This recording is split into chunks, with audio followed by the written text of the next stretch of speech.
Well, I am joined here with John Fellows, the City Planning Administrator, and Keith Goslin with the Walk Bike Commission.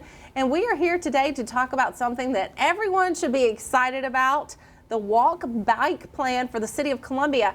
And John, tell me in a nutshell how important this is for residents.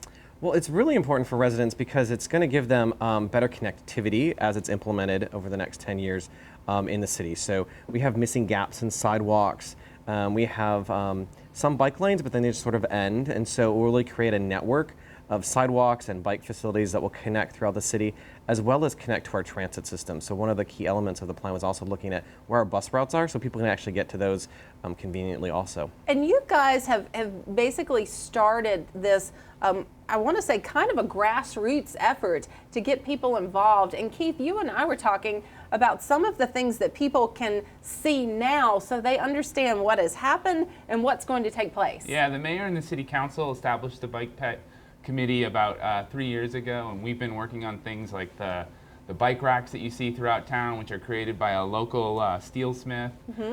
We've created bike markings on the road to help drivers down Main Street understand that bikers should be on the road.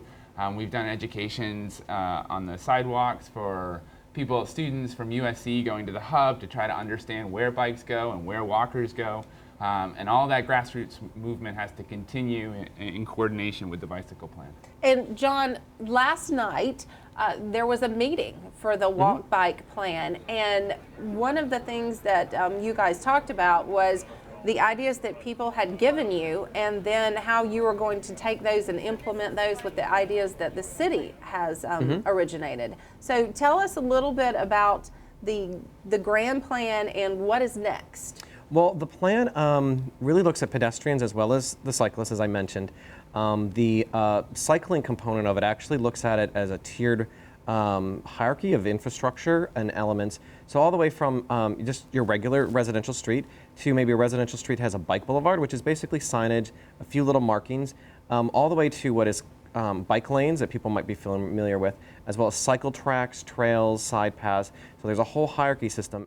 A lot of people, when they move into the town, they say, you know, Columbia is a car town. I mean, people drive everywhere. You know, they say, I don't see a lot of bikers. How do you guys feel about trying to get over that perception and then encourage people to leave their cars at home and maybe bike to the store or, you know, bike to an event? It's a national movement. Every cities across the U.S. are moving from cars to not cars, and so it's millennials now are giving up their cars. It's the lowest percentage of driving. Driving percentages are going down, and so but it's small steps. It's little steps. It means if you're at work and you're at lunch, don't drive to the place that you're going to go to lunch. Instead, walk to the place you're going to go to lunch. You'll be amazed who you meet along the way. It's not just an environmental piece. It's not just a health piece. It's who you meet and who you interact with. The Comet's been investing a lot in, they have a new iPhone app now where you can go on there and you can see exactly where all the Comet buses are. So go out there, download the Catch the Comet app, find out where the bus is, hop on the bus. I've met some really good bus friends by just getting out there, walking, biking, all those pieces that are not in your car. Well, thank you so much for joining us, and we look forward to seeing more from the Walk Bike Plan. And we want to thank you, and we will be right back.